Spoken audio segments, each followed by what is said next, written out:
किनारा गूंजेगा। मेरे भारत का बच्चा बच्चा।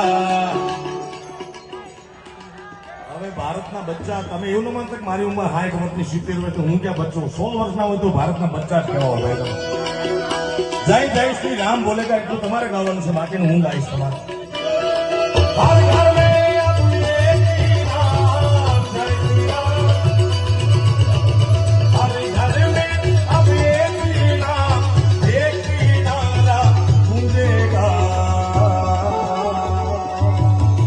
मेरे भारत का बच्चा बच्चा।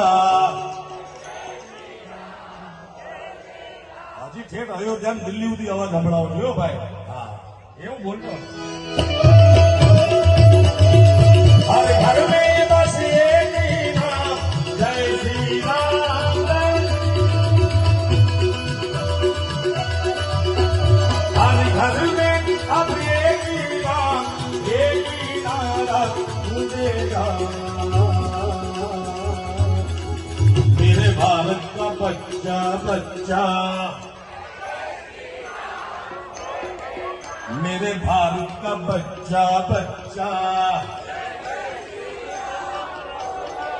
मोदी साहब ने जी